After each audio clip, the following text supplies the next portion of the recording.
These homeowners in Phoenix got hit with a restraining order for complaining about the Airbnb next door, and they were held hostage.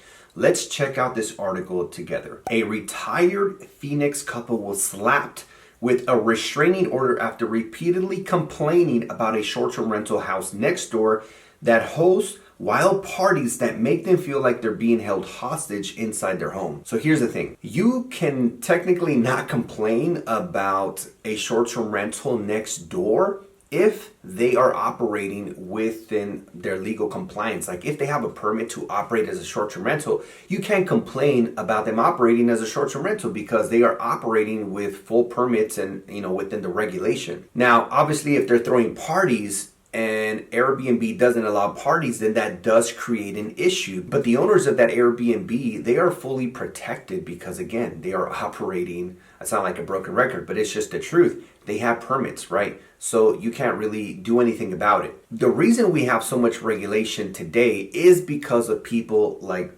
apparently these homeowners or whoever is renting that property from the owner, they're constantly having parties and maybe they don't know how to prevent parties. So in this video, I want to break down what you can do to avoid situations like this. But let's read on a little bit further. Linda Bliss and Mark Honnold's hopes for a peaceful retirement were dashed as the rental property directly behind their home has stood as the root of their misery for the past year. The property's steady stream of loud noise, late night wild parties, and the constant flow of strangers coming and going have left them on the edge, unable to relax inside their own home. They said, "We are held hostage inside our house," Honnold told the local outlet. "It's just so loud, you can hear everything." Let's talk about a few things that you as a host can do to prevent parties. Now, I'm going to be honest. In my company, we are able to turn away probably over 90-something% of people that would throw a party, especially because 95% of my portfolio are, 3, 4, or 5 bedroom single family homes with pools, jacuzzis, game rooms, and we host large groups of people. And these are the types of properties that scream, "Come throw a party in my property." So the first thing that we do is we have security cameras, one in the front and one in the back. This is going to help you catch something early, right? If you notice that there's more people walking into the property than you have on the reservation, this is something that obviously you can take action upon immediately, because if you don't see it and no one tells you, how can you prevent it from going further? And usually people will start arriving sometimes early, right? Maybe they start arriving at 6, 7, 8 p.m. By 10, 11 p.m. it's when it gets crazy and out of control. By then, you have the neighbors complaining. But what if you could nip it in the butt and, get them out of the property before it actually turns into a party? So the first thing you want to do is have security cameras, one in the front, one in the back. Also, make sure you disclose that you have security cameras on your Airbnb listing. The second thing is you can use a company called Noise Aware to set up noise sensors at your property. And if the levels go above a certain level, you will get notified. The third thing is we only allow those on the reservation to be at the property. We do not allow guests to stay. So if my property hosts up to 8 people max on the reservation, they are not allowed to bring 4 or even 1 or 2 visitors just for the evening, because again, it turns into a party. They take up all the parking, and it's really difficult to get 10, 15, 20 people to keep the noise level down when everyone's talking over each other. Maybe they have some music. Now, the next thing that you want to do is the following.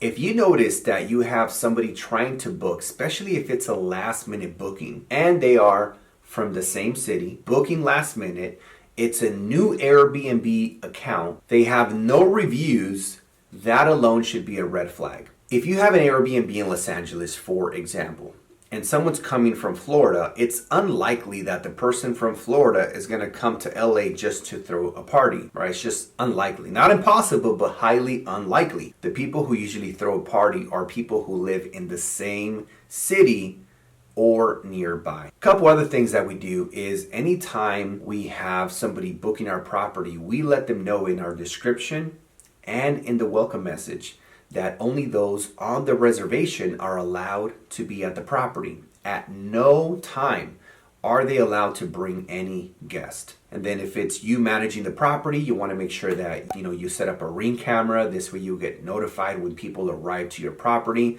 And one of the other things that you can do, I forgot to mention this earlier, is that you can set up a StayFi account. And what this does is every time somebody logs in to the Wi-Fi, you will get notified. So again, let's say you allow a maximum of 6 people at your Airbnb, but 14 people are logged into the Wi-Fi. Now you know that they broke the rules. Now let's move on to creating a great relationship with the neighbors. You want to work as a team. I know if I had an Airbnb next door and they constantly had large groups of people that were super loud, disruptive, and took up all the parking at my property, I would be upset too.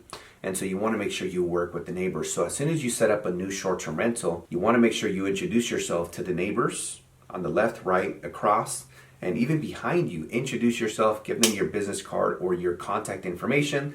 Let them know you're going to be running a short-term rental business. And if they ever see or hear anything that shouldn't be taking place, to call you directly and not the owner of the property. A few other tips that you guys can implement in order to deter those who want to throw a party is to set up a 2 or 3 night minimum, because now it's going to get more expensive. Keep in mind, Airbnb charges us, the host, 3% of the gross revenue, and they charge the guest an additional 14% of what they pay. So they are arbitraging on both sides, making 17% of the booking. So if you have a 2-night minimum, it's likely they would only want to throw a party on one night, right? It's not like people are going to throw a weekend party. It's usually a Friday or a Saturday. So if you set up a 2 or a 3-night minimum, now it's going to be a lot more expensive for them to throw the party that they want to have. And because they want to keep their costs down, they will go somewhere else.